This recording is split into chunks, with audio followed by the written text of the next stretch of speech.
আসসালামু আলাইকুম সুপ্রিয় সুধী, আজকের আলোচনায় আমরা জানব হযরত খিজির আলাইহিস সালাম সম্পর্কে অনেক অজানা কাহিনী। আর আলোচনা করব কাসাসুল আম্বিয়া গ্রন্থের প্রথম খণ্ড থেকে। লিখেছেন আল্লামা ইবনে কাসির রহমাতুল্লাহি আলাইহি। তো চলুন শুরু করা যাক।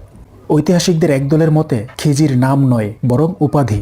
তার নাম সম্পর্কে বিশেষজ্ঞ আলেমদের মাঝে প্রভূত মতপার্থক্য পরিলক্ষিত হয়। সুতরাং তার একাধিক নাম বর্ণিত হয়েছে, যেমন বালিয়া বিন মালকান, ইলিয়া বিন মালকান, খাজরুন, মুআম্মার প্রভৃতি। তবে সংখ্যাগরিষ্ঠের মতে তার নাম বালিয়া বিন মালকান এবং আবুল আব্বাস পিতৃপ্রদত্ত পদবিযুক্ত নাম। খিজির উপাধি। তিনি রাজবংশের সন্তান। পরবর্তীতে সংসারের মায়া মোহজাল ছিন্ন করে দরবেশী জীবন অবলম্বন করেন তিনি। ইতিহাস থেকে জানা যায় তিনি কুরআনে প্রচলিত প্রখ্যাত দিগ্বিজয়ী মুসলিম শাসক জুলকারনাইনের মন্ত্রী ছিলেন। এতদ সত্ত্বেও তার দরবেশী জীবনে কোনো প্রকার ছেদ পড়ে নাই। জুলকারনাইনের মন্ত্রী থাকা অবস্থায়ও তিনি একজন সংসারত্যাগী দরবেশী ছিলেন। খিজির শব্দটি বহুল প্রচলিত ভুল। শব্দটির বিশুদ্ধ উচ্চারণ হচ্ছে খাজের। এর অর্থ সবুজ সতেজ। একদা তিনি এক তরলতা শূন্য দুধু মাঠে বসার সাথে সাথে সেই মাঠে সবুজ সতেজ লতাগুল্মে পূর্ণ হয়ে ওঠে। তাই তাকে খিজির বলা হয়ে থাকে। এটাই পরে তার উপাধি হয়ে দাঁড়ায়। তাফসিরবিদ মুজাহিদ রহমাতুল্লাহি আলাইহির মতে তিনি যেখানে নামাজে দণ্ডায়মান হতেন তার আশপাশে সবুজ সতেজ হয়ে উঠত বলে তাকে খিজির অভিধায় অভিহিত করা হয়ে থাকে। খিজির আলাইহিস সালামের বংশ পরিচিতি সম্পর্কেও বিশেষজ্ঞ উলামায়ে কেরামদের মতভেদ রয়েছে। অধিকাংশ আলেমদের অভিমত হচ্ছে তিনি হযরত নূহ আলাইহিস সালামের অধীনস্থ বংশধর। হযরত আব্দুল্লাহ ইবনে আব্বাস রাদিয়াল্লাহু তাআলা আনহু সূত্রে বর্ণিত হয়েছে তিনি হযরত আদম আলাইহিস সালামের উরুসজাত সন্তান। কারো কারো মতে তিনি মানুষ নন বরং ফেরেশতাকুল সম্ভূত। বিশেষজ্ঞ আলেমদের অভিমত হচ্ছে তিনি মানব বংশ সম্ভূত, ফেরেশতা নন। আল্লাহ তাআলা হযরত খিজির আলাইহিস সালামের যেসব অলৌকিক কাজকর্মের কথা কুরআনে বিবৃত করেছেন তা অনেকটা তাকদীর সম্পর্কিত কার্য সম্পাদনে নিয়োজিত ফেরেশতাদের কাজের অনুরূপ। ফেরেশতাকুল এবং নবী রাসূলদের কাজের মধ্যে স্বাতন্ত্র্য বিদ্যমান রয়েছে। হযরত খিজির আলাইহিস সালাম আদম বংশসম্ভূত হওয়া সত্ত্বেও তার মাঝে ফেরেশতার বৈশিষ্ট্য প্রাধান্য পাওয়া অসম্ভব কিছু নয়। তাই তার উপর ফেরেশতাদের অনুরূপ কাজের দায়িত্ব অর্পিত হয়েছে। ফেরেশতা বৈশিষ্ট্যের প্রাধান্য হেতু সম্ভবত তিনি সর্বসাধারণের দৃষ্টির আড়ালেই থাকছেন। হযরত খিজির আলাইহিস সালাম নবী ছিলেন কিনা এটাও মতপার্থক্যের বিষয়। কারো কারো মতে তিনি নবী ছিলেন, আবার কারো কারো মতে তিনি নবী নন বরং ওলি ছিলেন। তিনি এখনো জীবিত না ইন্তেকাল করেছেন এই নিয়েও উলামায়ে কেরামদের মতভেদ রয়েছে।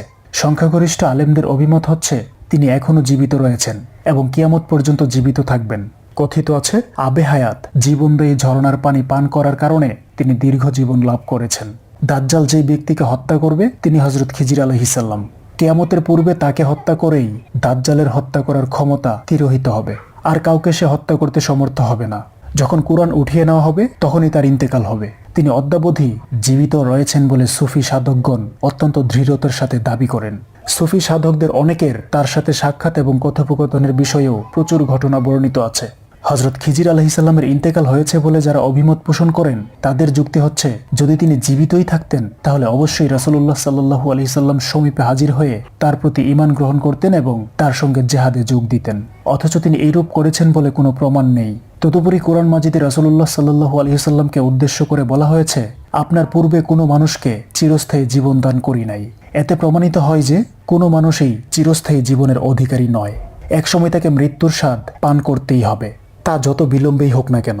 রাসূলুল্লাহ সাল্লাল্লাহু আলাইহি সাল্লাম ইন্তেকালের 1 মাস পূর্বে ইরশাদ করেছেন এখন যারা জীবিত 100 বছর পর তাদের কেউই জীবিত থাকবে না। হযরত খিজির আলাইহিস সালাম এখনো জীবিত নন বলে যারা অভিমত পোষণ করেন তারা উল্লেখিত হাদিসকে নিজেদের মতের সপক্ষে দলিল রূপে উপস্থাপন করেন। রাসূলুল্লাহ সাল্লাল্লাহু আলাইহি সাল্লামের ইন্তেকালের পর শুভ্র শস্ত্র বিশিষ্ট এক লোক উপস্থিত হয়ে অনেক কান্নাকাটি করেন এবং সাহাবায়ে কেরামকে ধৈর্য ধারণের উপদেশ দিয়ে স্থান ত্যাগ করেন। তিনি প্রস্থানের পর হযরত আবু বকর ও উমর রাদিয়াল্লাহু তাআলা আনহু উপস্থিত হয়ে জনমণ্ডলীকে উদ্দেশ্য করে বললেন ইনি হযরত খিজির আলাইহিস সালাম। এক হাদিস থেকে এটা জানা যায়। হযরত কাবি আহবার রহমাতুল্লাহি আলাইহি থেকে বর্ণিত আছে হযরত ইলিয়াস আলাইহিস সালাম এবং হযরত খিজির আলাইহিস সালাম জীবিত আছেন এবং প্রতি বছর হজ মৌসুমে তারা একে অন্যের সাথে সাক্ষাৎ করেন। সব কথার মূল কথা প্রকৃত ব্যাপার আল্লাহই ভালো জানেন। সম্মানিত সুধী, হযরত খিজির আলাইহিস সালাম সম্পর্কে এই ছিল আমাদের আজকের সংক্ষিপ্ত আলোচনা। আমি ইসলামের ইতিহাসের ঐতিহ্যগুলো জানতে এবং আপনাদেরকে জানাতে পছন্দ করি এবং চেষ্টা করি যতটুকু সম্ভব রেফারেন্স সহ আপনাদের সামনে তুলে ধরতে। তারপরেও আমার মধ্যে ভুল ত্রুটি থাকতেই পারে। বড় ধরনের কোনো ভুল যদি আপনার দৃষ্টিগোচর হয় অনুগ্রহ করে কমেন্টের মাধ্যমে শুধরে দিলে কৃতজ্ঞ থাকব। আর ছোটখাটো ভুলগুলোকে ক্ষমার সুন্দর দৃষ্টিতে দেখলে অনুপ্রাণিত হব। সর্বোপরি আলোচনাটি যদি ভালো লাগে একটি লাইক দিতে পারেন, প্রচারের স্বার্থে আলোচনাটি শেয়ার করতে পারেন এবং নিয়মিত এই ধরনের আলোচনা পেতে অনুগ্রহ করে চ্যানেলটি সাবস্ক্রাইব করতে পারেন। আসসালামু আলাইকুম রহমতুল্লাহি আবরাকাতুহ।